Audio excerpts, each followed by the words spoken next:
Let's rock this. You can't go anywhere. And again, real estate, just buy a tripod, microphones right now, just get used to it.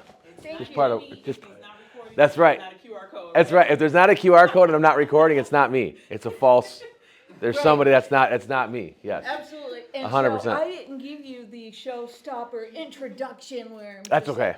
I'll let you tell who you are. I don't Yes. think you could do it near as exciting, but you know. I can't. But let's do it, right? Yeah. So yeah, Jimmy Nelson. If you guys haven't seen me around, like we'll be more around. But no. So one of the things that I always like to do, and I was just on a mastermind the other day, and one of the things that we talked about was, like, as a leader, as a mentor. You know, I'm a team leader. I have a team where our office is out in Macomb. We have 10 agents on our team. We're going to look to double that this year. We look to double what we did double everything every year, right? So, but one of the things that I've learned throughout my career is, like, what can I absorb and what can I learn today to then give away, right? What can I learn to give out to other agents? And that's one of the biggest things that I've learned in real estate is how can I absorb some materials and read something today that I can give away tomorrow that will help an agent get better, right? And if we all help other agents get better, just think how easy our transactions would all be. Because who's been a part of a transaction where it's like, I felt like I did all the work, right? We've all been there, like, that agent, they just don't know, right? And a lot of times it is we just see that we don't have, a lot of agents don't get exposure to a lot of things, right? They're so ingrained in just doing things over and over again. But that's why I'm here to help change all that stuff. So, to go through today's thing, and when Sherry and I had talked about this and what we could do, right? I've done 90-day business planning. I spoke about that a little bit earlier. I do a lot of scripts and role play. We have a morning call every morning that we do. And so most of you are probably on that call. If not, we'll get you the number so you can be on that call. But so it's effective communication is so important to everything we do. Not only just what we do right on a daily basis, but our business daily basis, but in general. How do we effectively communicate with people out there? And whether that's agents on the other side of the deal, whether that's our clients. We were just talking a minute ago, Sherry and Jeff and I were talking about, I have a client right now that if I don't really communicate with her, right? She's going through a divorce, so it's a tough situation. She's the one actually moving out, right? So she's never bought a house before. She's never gone through this thing before, right? And she's in her 40s and she's got kids, but she's never gone through this process like on her own before. So now I've literally have to put my arm around her and explain everything. So I have to find this level of communication with different clients. Then you have the client that comes in and is like, I got it. I know everything, right? There's nothing you can tell me that I don't know. And then you start talking to him and you're like, you really don't know anything, right? So now I got to find where that level of communication is. And that's what's going to be important about today's. And when Sharon and I talked about this a couple months ago, I'm like, you know what? Let's do an effective communication. How can we go through the 7 C's of communication, figuring out exactly what we should be doing? How do we take care of our clients? And again, not only our clients, but our friends, our family, our relationships. How do we do that? And it's through effective communication, right? So to kind of just jump into this, and then do I just push this one? Yeah, there we go. All right. Do you want me to manage your slides? No, it's good. You're good? Yep, that's good, right? So foundations of a successful business, right? Effective communication impacts everything. Decision making, right? It's a sign of a good leader. And when some agents will tell me well, I'm not looking to be a leader. And I will tell every agent, you lead your clients through every transaction. You are a leader as a realtor because your clients just do not know, right? They don't know what they don't know. Sometimes they assume that they know things, sometimes they don't, but at the same point, you have to lead them through every transaction, right? And what that is. But there's a lot of challenges that face us today, right? As far as effective communication goes. How many forms of communication do we have? There we go. Everybody's phones just started dinging, right? So text messages, WhatsApp, Messenger, right? The DMs on Instagram, all this communication just gets, and then throw an email in there, right? All this communication just gets thrown at us and thrown at us. So how do we effectively manage our email? How do we effectively manage WhatsApp? How do we effectively manage what the next thing that's going to come out, right? I can guarantee it's not turn it off. No, you can't turn it off, right? You can't turn it off. You can't turn it off because this is what we do. The phone rings, bing, my head snaps, right? As soon as the phone rings, I'm like looking for my phone. As soon as the phone dings or beeps or rings or does something, I'm looking for my phone to figure out what it is. And it's funny, you've become so ingrained with it. It's like Pavlov's dog, right? As soon as the bell rings, my mouth starts watering and I look for my phone. It's immediately what happens. And there's so much of it. And I don't know who else has done this, but now I've adapted like different beeps and different tones for the different messages that come through. So like WhatsApp sounds different than my text messages, and my emails sound different than those other two things. So now it's like I've got all these dings and things, and now, and it's funny, my wife will be like, what sound is that now? I'm like, oh, that's this other thing now, like that's another one. And she's like, geez, my wife's a dental hygienist, so it's like she goes to work, she does her business, she comes home, she's done, she's good, she wraps up for the day. I don't. But so there's so much out there, like hundreds of tools out there, right, of how all this communication, like how do we even manage any of this stuff? And that's kind of what I want to get through today, is how do we help manage all these communication and all the things that we do via email or text message or anything. And I'm going to hit on a couple points about these exact things, right? But one of the things I want to talk about, and this is important, and this is a question that's in your workbooks there, and you guys that are on Zoom, you can see this, but the communication breakdown. And I want to talk about this because this is a super interesting fact to me. And this was a study I read about a long time ago, and I had to go back and check the numbers again, and the numbers are about the same, right? But if we were going to break down communication, where do you guys think, like out of 100%, all right, if we think of it as 100%, what do you guys think percentage-wise is body language? I'd say it's probably 30 to 40%. It's probably pretty high. Okay. 80%. 70. Okay. I think it's high. I'm like 70 something with you. Yeah. I think it's up there. Yeah. It's fun. You guys are close. It's 56%. Okay. 56% is body language. Now, with a lot of business that we take care of via email or phone or whatever else where you can't see, but what I always tell agents too is I can hear your body language. I can hear it. I can hear when your feet are up on the desk and your hood's up and you're trying to call me to be on the FISBO and you're calling me, like, I can hear that come through the phone. I can hear that body language, right? So again, when we're dialing and we're calling people, most of us, you took a call a minute ago and just got up and walked right, like, but it says I walk and talk. I do the same thing.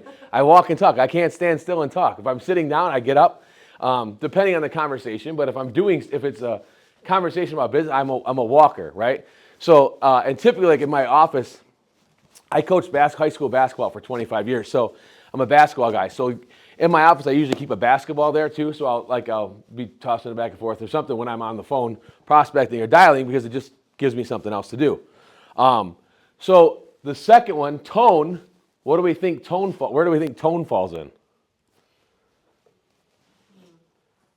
I'd say 30. It's probably up there too. It is probably up there because people can hear your inflections and everything else. So when you text, you lose that tone and you lose a lot of interpretation. So it's probably a good, 35, 40%. yeah, but if you got a wheel of 100 and you got 56 on body language, it's. Going 32. I'm definitely going 30, 40. Close. It's 37. It's 37. Yeah. Which leaves 7% left for the words that we say. Right? It leaves 7% for the words that we actually say. Because we talk about tone and inflection, like that's what gets so messed up when we text or email. Because how you sent me the text message maybe is not how you meant it, but it's how I read it. Well, you said this. It's like, no, I said this. Right? There's a difference. Like, I didn't say this. I said this. Right? It's there. You can, and then again, it's how you leave that tone. Right? Do I inflect up at the end, or do I keep it down low key? Most of the time, if you talk with me, I usually keep it pretty low key. Very rarely do I very rarely end it on a high note, right? If I ended on a high note, now we're seriously talking about some things, right? Now we got to get down to business. But for the most part, I try to. Those inflections at the end of your sentences are big, right? It's one of the things I learned about presenting and talking in front of crowds and audiences is where you can control the audience is how your tone and inflection goes. Same is true when you're just talking to your client, right?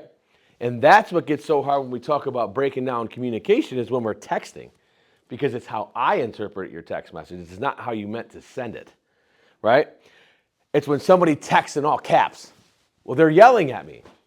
Nope, they actually hit the double thing. It's that, like my mom, right? My mom turns 80 this year, and my mom will send me stuff, and it's all caps. I'm like, Mom, what are you, like, you're yelling at me right now. She's like, no, I just hit the button wrong, and I sent the thing, and I'm like, well, I don't know. I think you were yelling at me, but I'll leave it at that, right? So that tone is huge. And again, those inflections at the end of sentences when you're asking questions, right? Like, hey, did you see that today? Or did you see that today? So there's two differences when I say that. Also, it goes back to my body language. Then I pointed at you. Now it make it like, oh, like wow. Now he's pointing at me and saying, "Did you see that today?" Wow. Now that body language, the tone, it doesn't matter the words I use, right? And for those of us that have kids, or those of us that have dogs, right, or pets, you can talk to your dog like, "Come here, you're a good boy. You're a good boy." Well, you can do the same thing. "Come here, you're an idiot. You're just so dumb. Come here." And they'll still do the same thing. They'll get excited. They don't care about the words. It's the tone and it's the body language, right? It's like, "Come here, you little dummy." You know what I mean? And they'll come over. And you can do the same thing with kids. The kids, you can do this. Same thing with the evening news. Yeah, that's exactly what it is, right? So again, it goes back to all those, how important those things are. And again, how little the words actually are. The words mean the least. The actual tone and the body language is where it really comes in. And again, that's what makes it hard about our communication via email, text message, right? And when we get into some other things, I want to talk about emails, right? Because we have a problem when we overwrite, right? And ChatGPT has not helped us in that. It has made it worse, right? I have agents that will call me and say, "Hey, I need to write an addendum." And I say, "Okay, what about?" "Well, we need to extend, right? We need to extend our closing date." "Okay, right? Both buyer and seller agree to extend closing date to this date." Pretty simple, right? Nope, I put it in ChatGPT and it gave me a paragraph. And I'm like, no, take the paragraph. We don't need more writing. We need less writing, right? We need less writing. We need less words. We need less writing. So it's ChatGPT, again, has not helped us in that. So when we talk about emails in a minute, we're going to talk about how I bullet emails. And it's one of the things that I learned so effectively in the corporate world. And for those of you that don't know, so when I got started in this industry, I got started on the mortgage side. So I got started at Quicken Loans, and I worked at Quicken, which is now Rocket, which now bought Redfin, which is a whole wild story. But then here we are. All right. So, but it was how to write. We did a lot about how to write emails, and we're going to talk about that. So the 7 C's of effective communication, right? These are crucial. They're very crucial to communication, again, with how does it get broken down? How do we get misinterpreted? And then how can we recover it, right? So are we clear? And who in here has had a transaction or a conversation or anything with anybody where you misinterpreted because the message wasn't clear? All of us probably, right, at some point, right? Relationships, husband, wife, friend, brother, sister, cousin, mom, dad. When the communication is not clear, that's when issues start to happen, right? I've been married for 25 years. And early on, I had to learn this a lot better than I knew it, right? So there was those times, but how do we fix not being clear? Does anybody have any idea how you would fix something that's not being clear? Ask questions for confirmation. That's it. It's asking more questions, right? And especially when it comes to our clients and making sure our clients understand what we're saying to them. Because a lot of times you'll say something to a client and they'll go, yeah, yep. No, let me circle this back. Let me ask you this one more time, right? Right? Like, hey, I know you said you needed a fenced-in yard. Was I right? Yep, I need a fenced-in yard. but now I need to know why, right? Why? Do you have a dog? Do you have a kid? Like now why? Now I have to know. So I can get clear, I have to ask more questions, right? So don't leave them hanging. Don't assume that people know. We all know what assume means, if we break that down. But it's a family-friendly show. I won't break it down. But we can't assume what we think they know. Because they will say, yeah, got it. Are you sure you got it? Yeah, okay. Sometimes I have them explain it back to me, right? And when they explain it back to me, that's when I really know they don't get it. Or maybe we did land on it and they did get it, right? It just depends on the situation. But being clear, there's nothing like being clear, right? And you guys on the calls in the morning and different trainings I've been in have heard me say it over and over again. Nothing clarifies like clarity, right? Nothing clarifies like clarity. Like being clear on things is huge, all right? Then we talk about being concise, right? And being very, very on point with what we're trying to say and being very clear and concise. And concise is like what's the next phase of that, right? Again, going back to asking the questions, being very clear on what the questions were, and making sure that I'm answering them for that client and that they're very concise and know exactly the message now that I'm giving back to them, okay? I want to be very concise on the message that I'm giving back. Is it concrete, right? One of the things about being concrete is always have some facts to back it up, okay? Meaning this, if I come into your house and say, you know, I sold a whole lot of houses last year. How many did you sell, right? Like how many did you sell? Like what? Or this one, I sell all my houses I sell over asking price, right? Now, does that sound good? Or if I were to sit down with you at a listing appointment and say, hey, listen, 93% of the houses that I list sell for over the asking price. Now I've got concrete, definite things that I can give stats on, right? It's a concrete thing that I can say. 93% of the houses that I list sell for over asking price. That's a true stat, by the way. But those are the stats that you're going to need to start to know, right? Because when you do go sit down on a listing appointment, you should be able to give some of those stats off. You should be able to say those things and say percentage of my houses for whatever I list them for sell at X number over asking price, whatever that is. But now you have concrete evidence, right? 95% of the houses that I get buyers into, we buy under asking price, right? So again, those concrete, actual, tangible numbers can't be disputed. Now there's numbers that can be disputed in real estate. It's one of the beauties about real estate is I can say I'm the #1 realtor in the state of Michigan that lives in my house. But see, I left that live in my house part off the end. Like it just kind of drops off. That's in the small print at the bottom, right? But so those are numbers. But having those concrete numbers of saying 93% of the houses that I sell for over asking price, right? So again, those are concrete numbers. But are they correct? Because you're going to have that analytical person that's going to go try to find numbers. Right? You're going to have that client that's going to go try to find numbers and to make sure that they're in the right hands. So again, when you say you're the #1 realtor in the state of Michigan, and then they go and check, make sure you're clear on where you're the #1 realtor in the state of Michigan at. Right?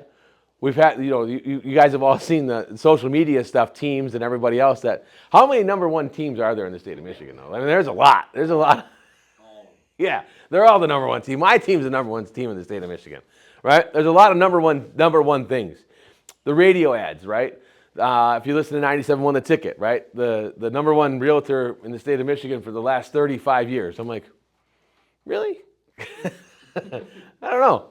So, but again, that's where those numbers get weird. But again, being correct, again, is going back to, this brings the level of confidence of your client back, right? It brings the level of confidence for your client back if I'm correct in saying something, right? If I can go in and say, hey, listen, the market has shifted a little bit. Houses are staying on the market a little bit longer, which they are, right? We're getting to that 20-some days on market, right? If you look at your averages and everything else that's going on in the market right now, it's 25 to 28 days on market as an average now. Which really, though, guys, means it's a healthy market. It's not this crazy. But again, Sherry, we talked about this before. It's still crazy depending on the house and depending on where it is. It's still selling in multiple offers over the weekend. We still have that happening. But on average, houses are sitting a little bit longer on market now, which has people a little bit worried, right? Because now I'm going to sell this.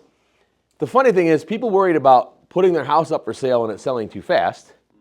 So now they're worried about putting their house in the market and it's selling too slow. We have to make people happy, right? So it goes back again to our communication and being correct with our numbers, right? So again, when you go into your Real Comp or whatever MLS you use, you should be able to pull numbers in there. How long houses are sitting on market, average price per square foot, average price per neighborhood. You can boil that all down and bring those correct numbers to your client. And now again, it gives you another level of this very high level person is giving me all this information. It's correct. They can go find it if they need to. But again, it gives you this level of professionalism that I communicate at a very high level. And I'm giving you this information. One, not only it makes me look better, but two, it gives them the confidence that they should be listing with me and they should be doing business with me, above and beyond anybody else. All right? Coherent. I love that one. Like, that's part of the being, but again, because we've all been in those conversations where your brain starts to fog off and, right, like, I'm like really not paying attention. I'm looking at you, but it's nothing's hitting home right now, right? We've all been in that classroom or in that training or again, just sitting down with a client and, she starts talking about Susie's cheerleading and Bobby's soccer and I'm just like, wow, what is happening right now, right? But again, circling that all back because don't get confused by being coherent and not building rapport because you want to build rapport with your clients. But one thing I want you guys all to learn about is building rapport is not Bobby's soccer and Susie's cheerleading. It's not. It's how many bedrooms do you need? How many bathrooms do you need? Do you need a fenced-in yard? Do you have Fido the dog? Right? Like that's the rapport I need to build. I need to build the real rapport. Sure, you can throw in the fluffy stuff about soccer and cheerleading. That's great. Band practice or whatever you got. Throw all that in. But I need to get down to the bones of it. So to stay coherent with your client, it goes again back to asking relevant questions to them, right? Being able to acknowledge what they're saying, respond to it, and pivot back into the questions that I need answered, right? So yeah, Mr. and Mrs. Seller, I know Bobby's soccer is real important to him, and when I was a kid, I played soccer too. I didn't. But when I was a kid, I played soccer too. Love soccer. It's great that the kids are out there exercising and doing their thing. It's super spectacular, and I appreciate that. But hey, let me ask you this: if you could fix one thing about the house that you're currently living in, what would it be? See, I've acknowledged it, I responded to it, and then I pivoted right back to something that I need to know, right? So that's, again, staying coherent with them, pulling that back into my conversation and not theirs. They still feel like they're sharing everything with me, but I've pulled them back to my conversation now, all right? And so then being complete, right? Being complete with them, again, asking all the questions. It was on our call yesterday, and I think it was Lisa that brought it up when she said, ask so many questions it starts to get uncomfortable, right? Like, it's like ask so many questions where people are like, all right, enough of the questions.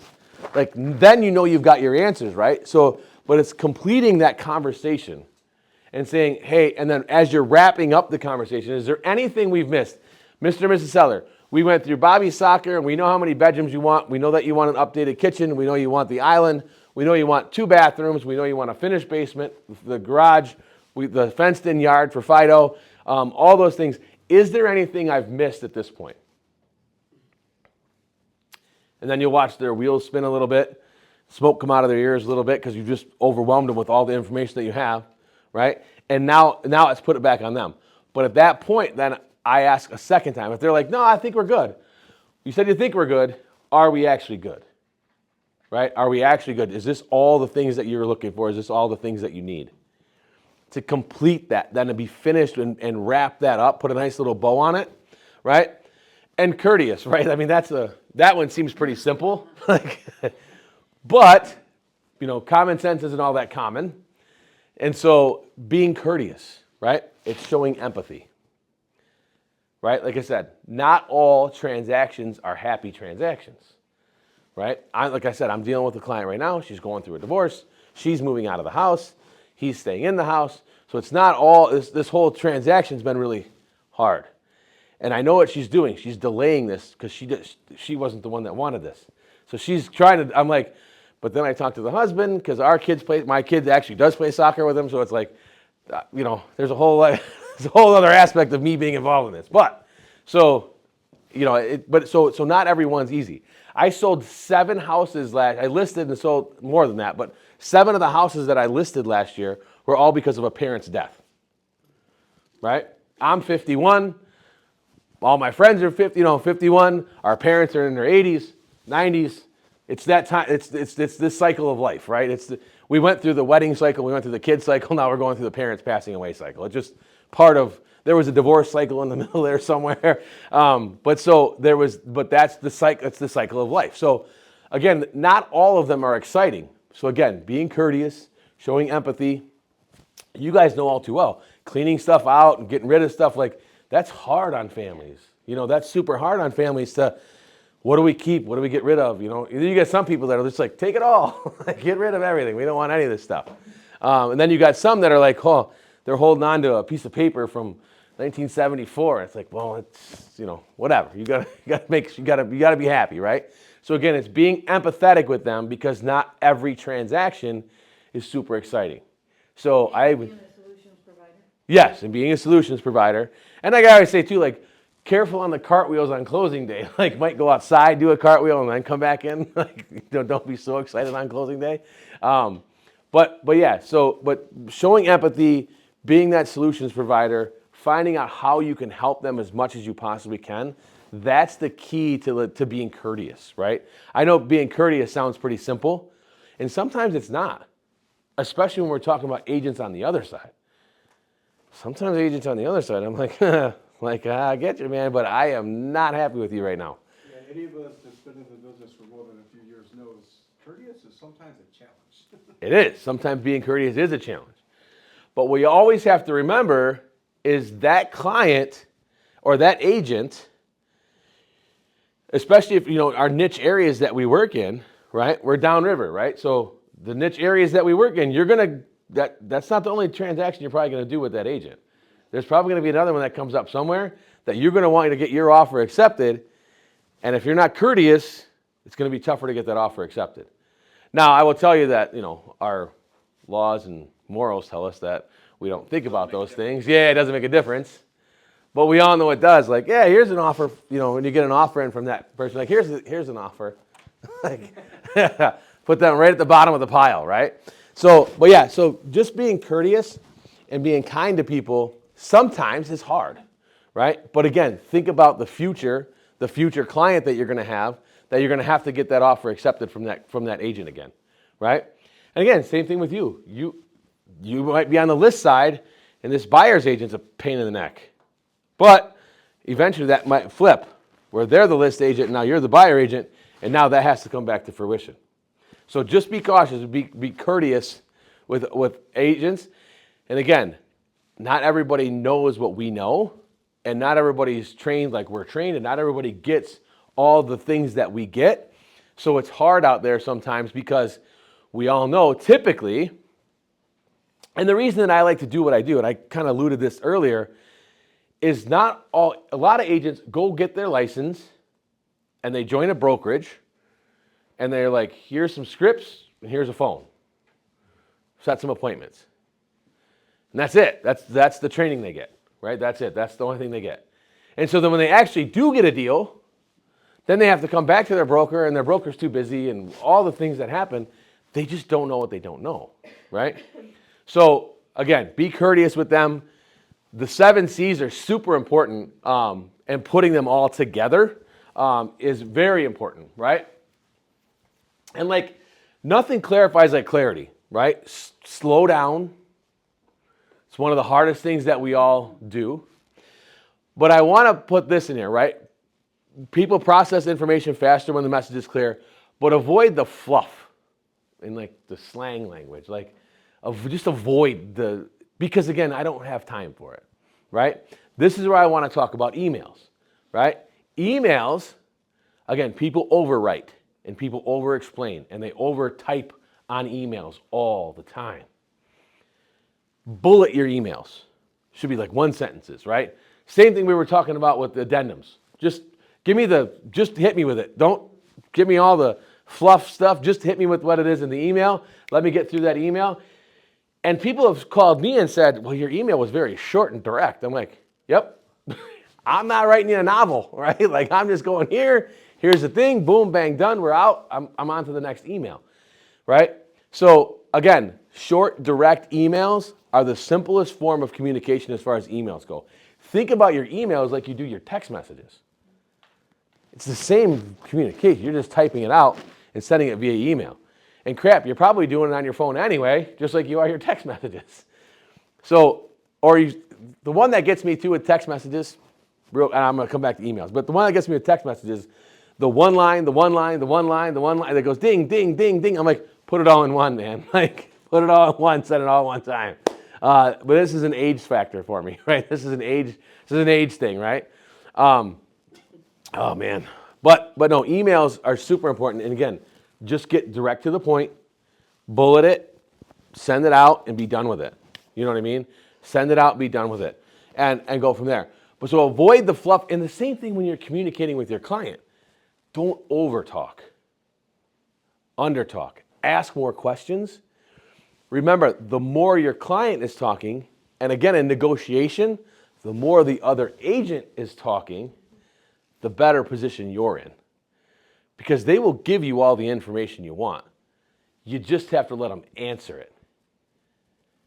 So slowing down is huge. Go ahead. What do you do when an agent, you're communicating with them, and they won't pick up the phone and talk, and all they'll do is text?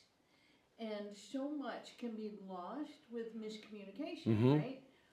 I had an agent yesterday, she said I was weird and oddly aggressive because she wouldn't pick up the phone and have a conversation,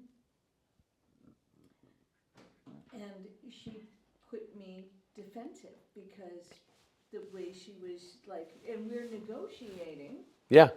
and she literally was pissing me off. Well, and this goes back to an age thing, right? So the funny thing about real estate is, and when agents, newer agents will say, I don't like talking on the phone. I'm like, you're in the wrong business.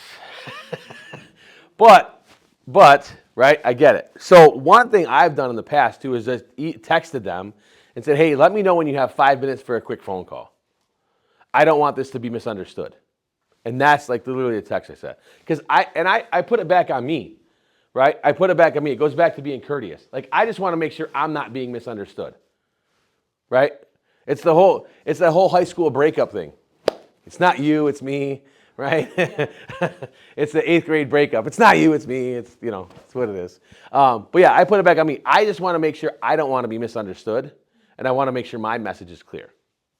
So I kind of just put it back on me. She doesn't know me to think that I'm weird, but Yeah, I mean, we all know that you're weird, but like, she doesn't know that. Right. Yeah, but no, I put it on me, right? I put it on me. I do the same thing when I'm talking about clients with time, right? If they want to go look at a house, like, hey, listen, I know you want to go see that house today, but what I don't want to do, I don't want to waste any of your time, meaning I don't want to waste mine, right? But I don't want to waste your time, so how about tomorrow we can go see 2 instead of the 1 today? Perfect, right? So I don't want to waste their time. So same thing with this. I put it back on me, and like, hey, I just want to make sure that I don't want to be misunderstood.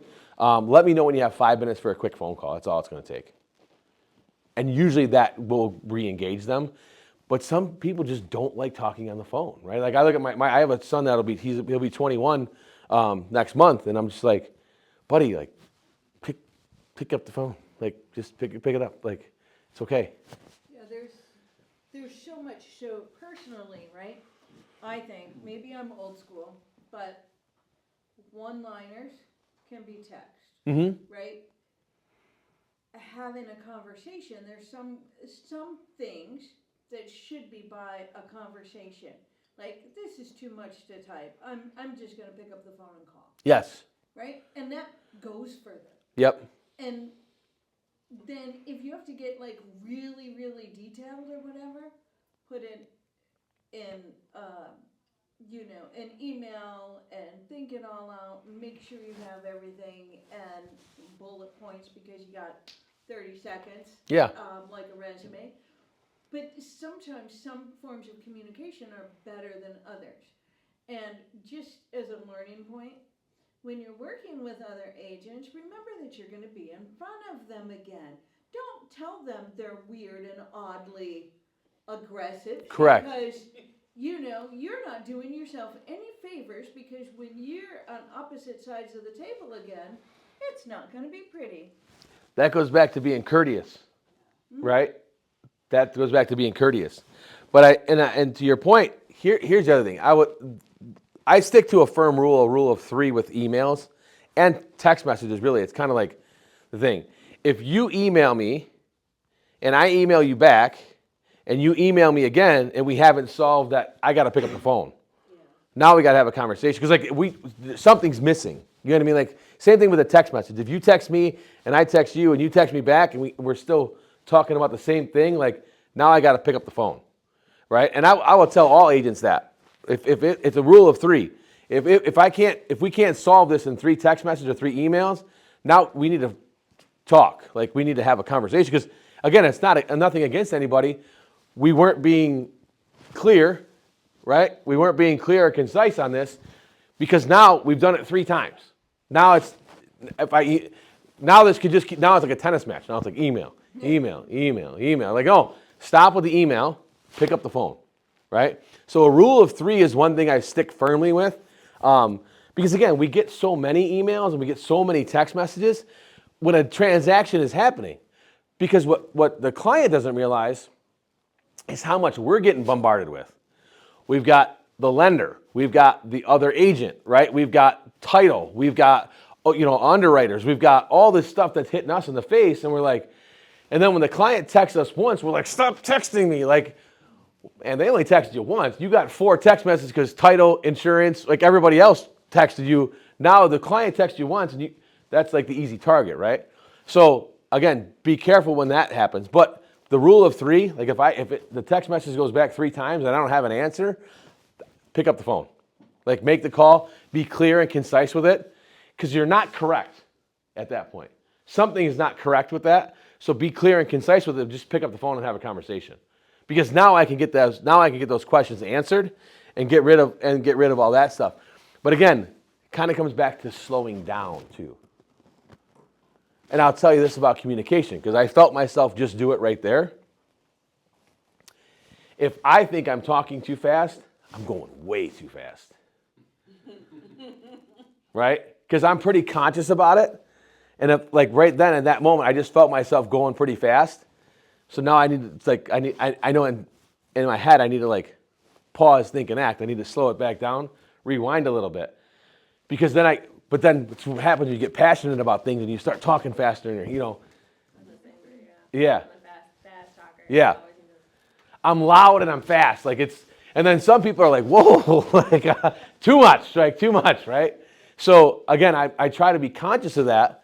But that's like, I spent 25 years coaching basketball. So sometimes the basketball coach comes out where I'm just like, stop doing that, right? I freak out a little bit. But no, so if you think in your head, if you're conscious about what your speed is in talking, if you think you're going fast, you're going way too fast. Because it's the hardest thing to be conscious of is when we're talking fast, right? It's so easy to do because we do it every day. Yep. So it's repetitive for us, but we don't know their comprehension level, right? Correct. So it's difficult. Correct. And that's where people process information faster when the message is clear. And that's why the bottom one is slow down. because that's where, between those things, and we avoid the fluff. And that, sometimes when we start to go real fast, that's when the fluff and the slang starts to come in, and now we're just shooting at the hip and like doing all kinds of crazy stuff, right? So then slow down, and I call it PTA, just pause, think, and act, right? So pause, think about what you're thinking, right? Think about what you're going to say, and then act on it, right? So if you PTA some things, again, this goes back to those emails you get, or the agent that says you're weird and awkwardly aggressive. You have to PTA that before you respond, right? You have to pause, think, and then act on it. Because, again, we have that quick trigger sometimes where we do get oddly aggressive right back at them, right? These are always good times to have somebody to bounce these things off of too, right? Somebody in the office, a team leader, another real estate agent, somebody that you can just, bounce these things off of, right? If Kurt was here, you'd find out how many conversations he and I had, just like, close the door for a second. like close the door for a second. I got to have this conversation real quick. I got to get this off my chest before I go back out there, right? So again, but that's my PTA, right? That's the PTA of like pause, think, and then act, right? And that's part of slowing down too. And then it goes back to then being courteous and being concise, because you don't want these messages being misdelivered and being out there and then because then you can hindsight's always 20/20. Because now I can go back at the end of my day and think, man, I shouldn't have said that. I probably shouldn't have said that, right? And we've all been there. We've all been in that spot of, man, I shouldn't have said that. I should have thought about that before I said it. Again, it goes back to my coaching things. I always had like a 24-hour rule after a game, right?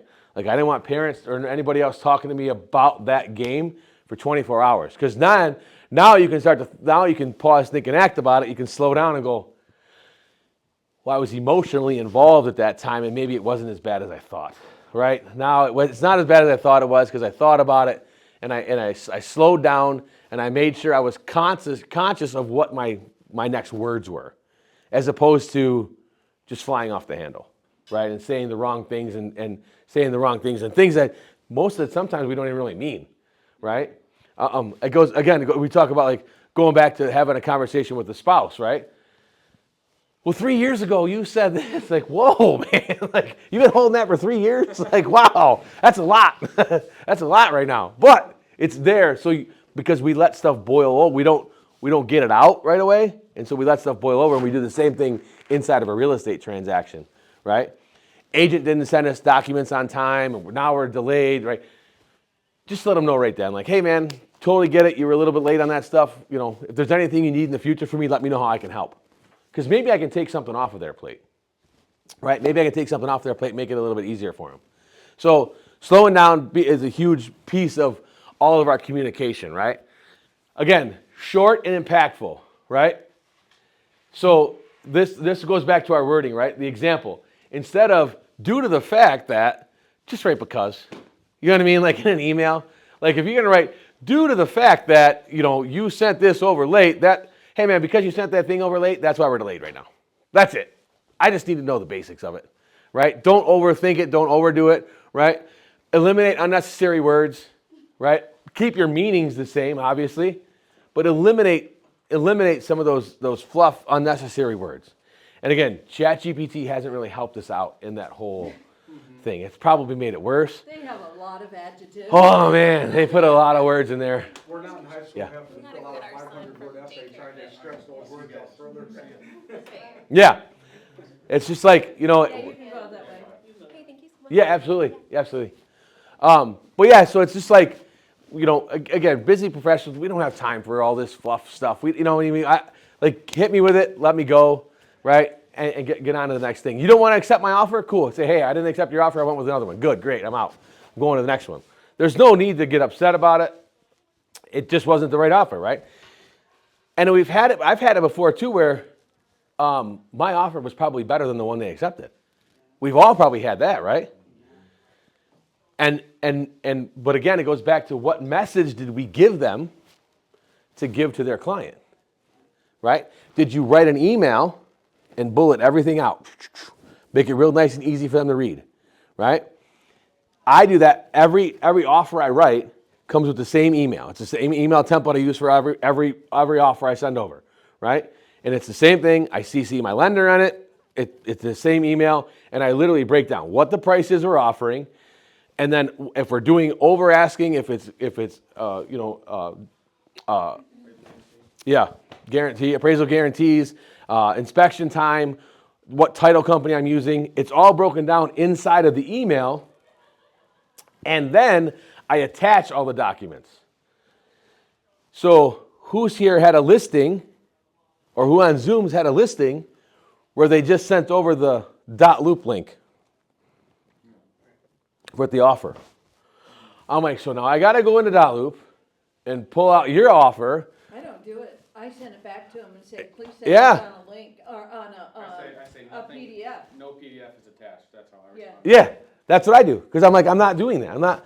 If I think I've done it, I think the first time it happened, I'm like, wait a minute, I'm the listing agent. Yeah, and if you get it in Remind, it skews up all your files. Correct. It's like a hot mess. So Correct. it's so much easier if you just get it on a PDF. Correct. So just download the docs, right? If you look at my computer, I've got a different folder for every one of my transactions. I put all those docs into one folder, and then when I send offers, that everything goes. It's just so much easier for that listing agent. And I want to look like an over communicator to the listing agent, right?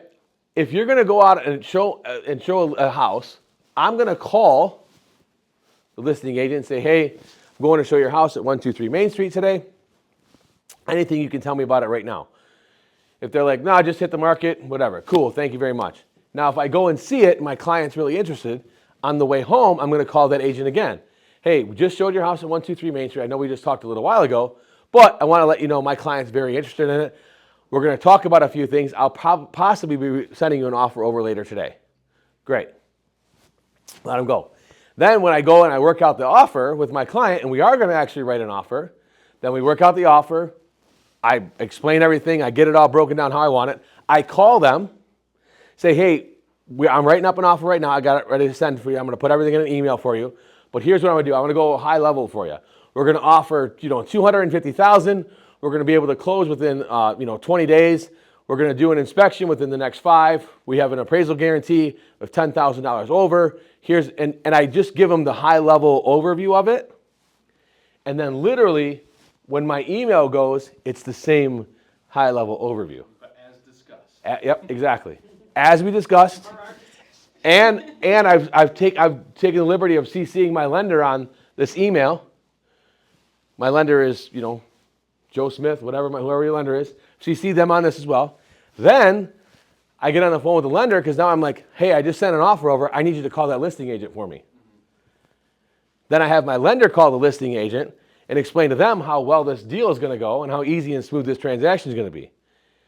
So now think about that from a listing agent side. If that's the communication you're getting, that's the offer I want, because I'm not going to have to do nothing, right? It's such a huge difference when you're having someone like that calling you 3 times before you even get the offer, and then you know so much about him, his client, the offer. The client loves it because of this and all that.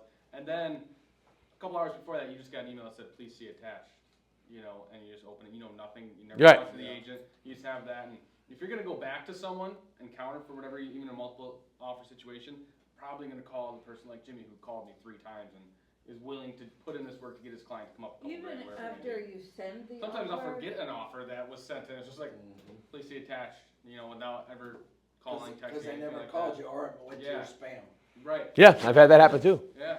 yeah, I didn't know you even were sending after one. you send the offer, to call them and say, hey, I just wanted to see if you had an opportunity to look at the offer, wanted to see if you had any questions or concerns about anything. I know that him being a veteran is a little bit tougher sometimes for some people, so I want to point out that his down payment was paid when he served our country, blah, blah, blah. That goes so far. Yeah, because you're just explaining everything again. And then what I'll do typically too then is I'll shoot a text message to the agent like, hey, I just sent the offer over. But now in my email template too, it says, please confirm receipt of this email. So I'm if you're a listing agent and you're getting an offer from me, you're like, dude, stop calling me. Like, no, I want you to take this offer right now, right? But again, it goes back to that communication of like then say less sometimes, right? And so being specific and detailed, right? Now, this contradicts what I just said, right? About being direct and saying, instead of saying in lieu of, say because, right? But in this, I say, instead of I sell homes above asking price, say based on my average home sales per year, homes I list typically sell over for asking price by 20%. But because now I'm being specific and detailed with them, this is on a listing appointment, right? This is going to show me again that proof of this. This is actually my social proof of saying these are my actual numbers, right? This is what I do. This is, and I have this proof. I have this correctness and this concreteness of being specific and detailed. And again, it's not over speaking. It's I'm giving you this whole thing because now this gets rid of the misunderstanding of anything. I'm giving you exactly everything, right? So there's no fluff. It's based on my average home sales a year. Homes I list typically sell over asking by 20%. Boom, I'm done, right? So again, I know it kind of contradicts with what I said the last slide, but if you think about it in the context of things, now it makes sense, right? Because now I'm actually showing that proof of what I can actually do, all right? So just be clear on it, specific and detailed. So the funny thing about this next one is facts, right? It creates credibility, but grammar, people, grammar. Like we've all gotten those emails and text messages too where I'm like, bro, like, like come on, right? Some of it's so simple and easy, right? And then the spelling, right? The spelling just validates everything, right? So again, if you don't have spell check, I mean, like the red line comes up. You know what I mean? Like change the red line, change the words with the red lines on them. Just change them, right? And whatever the computer says to change them to that. Don't even look for another suggestion. Just change them to that. But this stuff all is super important because again, we're writing contracts, people. Like, you know what I mean? Like we are writing contracts. You know, on the calls in the morning, we talked to Tanya from New Jersey, right? And then Richard from New York. Like New York's an attorney state. So if you don't know what an attorney state is, like an attorney has to look over every transaction.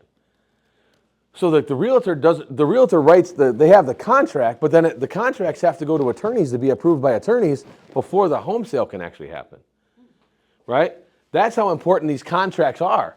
You think about it, you're writing a contract, you know, I wrote a contract for $1.5 million last summer. It was a great contract to write, I'll tell you that. That was a really nice one to write. But I literally wrote a contract for $1.5 million. You know what I mean? I'm not a lawyer, right? Well, no lawyer looked over that contract. You know, actually, title does, but so just think about like when you're writing these grammar and spelling things, it matters in your contracts, right? It matters in your contracts, and it matters aesthetically speaking when you're writing. You know, if you guys were to look through here, and did anybody notice anything on my slide there at all? There's a missing L. Yep. I did that on purpose. I wanted to see if anybody noticed. In spelling, I spelled spelling wrong. Oh, yeah. Yeah, in spelling, I spelled spelling wrong, but I did that on purpose. I want to see if anybody could catch it. I think you spelled credibility wrong too. It might be. It didn't have a red line on it. But no, I did that on purpose because here's the other thing. People love to catch you. Yeah. People love the gotcha, right? They love that gotcha moment, right? They love the gotcha moment of, see, you spelled that wrong. I'm like, I know. I was waiting for somebody to catch it. But so people love that gotcha moment. So again, when you're going through contracts and you're writing emails or whatever else, agents love that gotcha moment, right? And we've all done it. Like I wrote a deal up one time. It was one of the first deals I ever did. And I wrote a 10-day inspection period, and I wrote a 10-day response period. So I just put 10 and 10 in there. Instead of like 10 and 2, I put 10 and 10 in there. And I got, I was like, and then somebody was like, how did you get by with that? I'm like, I don't know, I just wrote it in there. At the time, I didn't know what the hell I was doing, so I just wrote 10 and 10 in there, right? It just made sense to me. Buyers want to take their time. Yeah. Reviewing it, Yeah, we're gonna really review this inspection report, right? paid per day. Yeah, yeah. But people really love that gotcha moment. Like, so when you're putting numbers in, right, into those contracts and you're filling in those blanks, like, be careful with your grammar and your punctuation and your spelling and all those things, because people love gotcha moments of saying, see, that's not what you said. It's like, no, that's what I said. I just spelled it wrong, right? Or my grammar was off, right? So again, just be cautious with that, and especially with the facts as well, right? Be careful with the facts of information you're giving out. Again, going back to being the #1 real estate in the state of Michigan, what's the rest of that, right? So, According to my mom. right, yeah, my mom thinks I'm the best. Yeah, my mom thinks I'm the greatest. So be careful with all that stuff. Be correct with it. Be accurate with it. Consideration, right? Like, tailor messages to the audience, right? Like, again, your audience is your client. And again, if you start speaking at a very high level about real estate, about different aspects of it, right, you're going to lose them, right? You have the ability to lose them if you're doing this at a really high level, especially depending on where they're at in this transaction. Like I said, I've worked with a ton of first-time home buyers. I spent a lot of time coaching high school basketball. Well, those kids are all 30 now, right? So they're calling me like, Coach, I need to get a house. You know, they're getting married. So I spent a lot of time with those guys, and they have trusted me because they trust me from when they were kids. But now it's like, now I have to like explain, okay, we need to get you a pre-approval first. What does that mean? Okay, well, now I have to explain like where the pre-approval process comes in. Then we're going to move on to this thing, and then we're going to move on. I was in a mastermind. It's the same thing when you're working with seniors too. Yeah, Or somebody that hasn't bought in a long time. People that are selling their parents' house. I completely understand what you're going through. Your head's spinning right now. So let's take our time and talk through this. Yeah, yeah. Well, we were talking about the junk removal, right? Like that same thing, because now the person who's selling mom or dad's house had to deal with all the other stuff, right? The getting stuff out of the house and an estate sale or whatever, all the things on top of They're still working, and right. they've got to do it all. And my brothers and sisters are a pain in the neck. They're not doing anything. It's all on me, right? So again, have some consideration for that, right? Having lived it, oh my gosh, right? You can understand what they're feeling. Yeah. What they're going through. Yeah, yeah. And it's a lot, right? It's a lot. And then like courtesy and completeness, right? The completeness is important too, like providing all the details, right? Make sure everybody knows all the details. Make sure all your T's are crossed and all your I's are dotted, right? And making sure, but making sure that your client understands exactly how everything is working, right? Because again, they don't know what we know, right? And they don't know what they don't know, right? We didn't know this either until we started doing it. And now that we do it and we get caught in this, you know, I call it looking at the label from the inside out, right? We just know it, right? We know what the next process is. We know what the next step in the process is. We know that you're going to have to get to an inspection, and then we know after the inspection, we're going to have to figure out any negotiation after that. And then after that, we're going to have to go to they don't know any of it, right? They don't know any of it. So again, goes back to like being complete with them. Let them know everything that's going to happen along the step of the way, and that they're clear and concise on everything that we're talking about, because they're probably not. And most of the time they'll say they are. Most of the time they'll go, yep, I got it. Because how many times have we all done this? We're like, you're at a store. Let's just Best Buy as an example, right? I'm going to use computers as an example. I'm at Best Buy. I'm looking at a computer. And the guy's like, yeah, it's got 87 gigawatts and it does this thing and it does that. And I'm like, cool. And then I go home. I'm like, I don't know what that means. Like, does it need to do what it's going to do for me? I'm like, I don't know what all the other gibberish means, right? But now I've learned along the way that I'm old enough now that the guy at the Best Buy, I go, hey, I don't know what any of that means, man. Can it do A, B, and C? Yep, cool. That's the one I need, right? But can it do D, E, and F? I don't need it to do D and F. I need it to do A, B, and C, right? Like, let's just get down to the basics of it.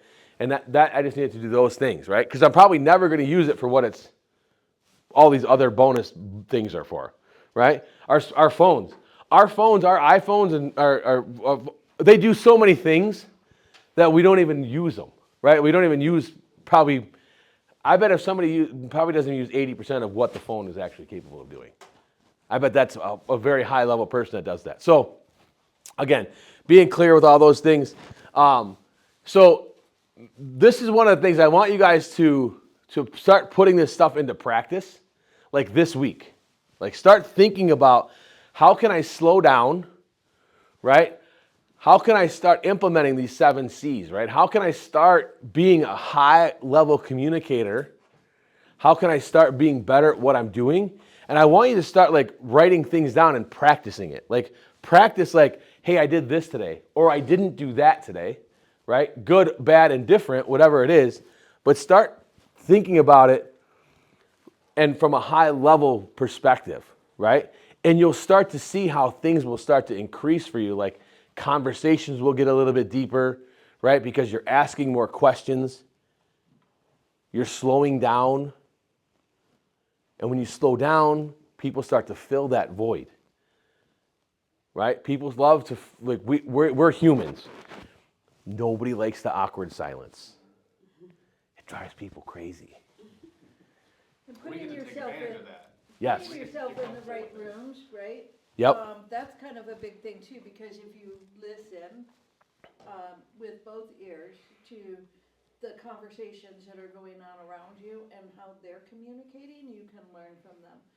Same thing with writing skills, you know, if you're around the right people and you're reading, with both eyes, what they're writing, and you get what they're throwing down, and you can mimic it. Mm-hmm. 100%. And again, that awkward silence, and you're right, we need to use that to our advantage, right? Clients will fill that. They love to fill it. And they'll just blah, like it'll all start to come out. And it's all the information that we need to either get them into or out of the house that they're currently in, right? But they're going to give us everything because nobody likes that awkward silence, that 8th grade dance where everybody just kind of like, the girls were over there, the boys were over here, like we're just standing there awkwardly not doing anything until somebody starts dancing, and then everybody dances, right? Until somebody makes the first move, right? But people respond better when messages are clear and concise, right? They respond better, and again, when you're having conversations, if you think you're going too fast, you're going way too fast. So slow down with your conversations. And there's a ton of information out there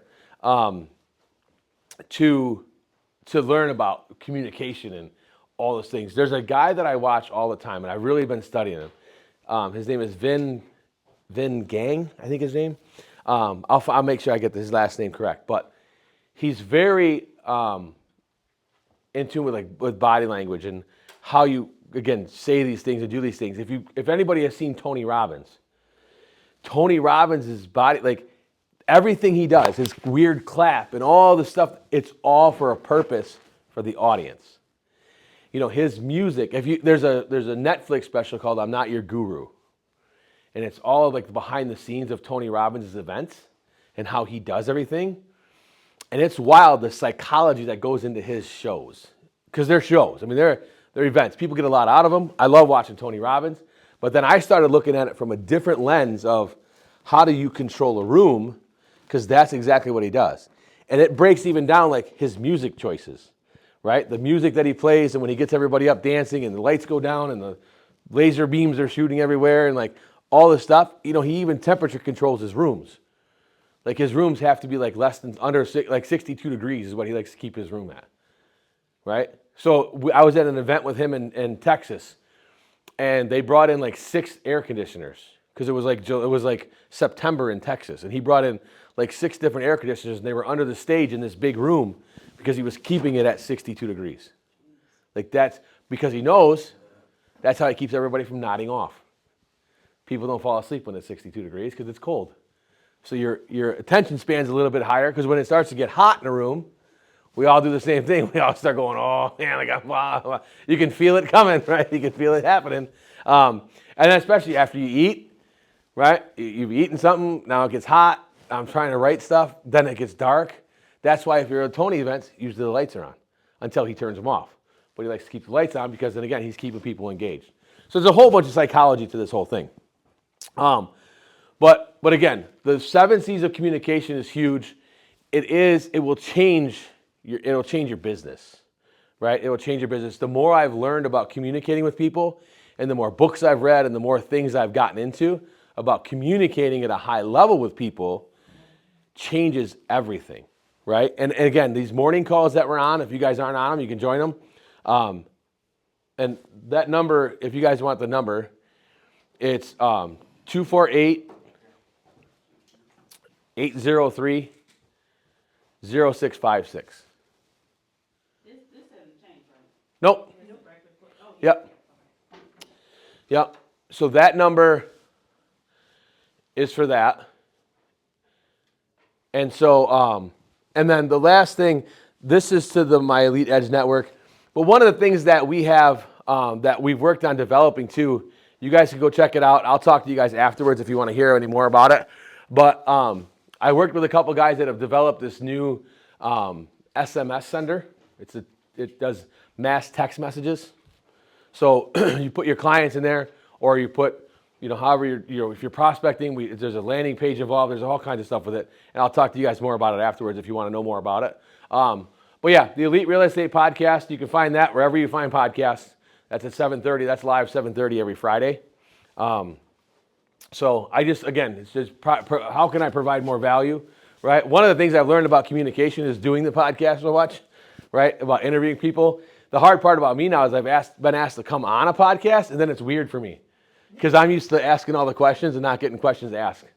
So, but no, put these into practice this week. I promise you it'll lift up your level of communication just by doing the 7 C's. And if you guys have any questions, I'm going to stick around, so ask me whatever. But thank you for having me out.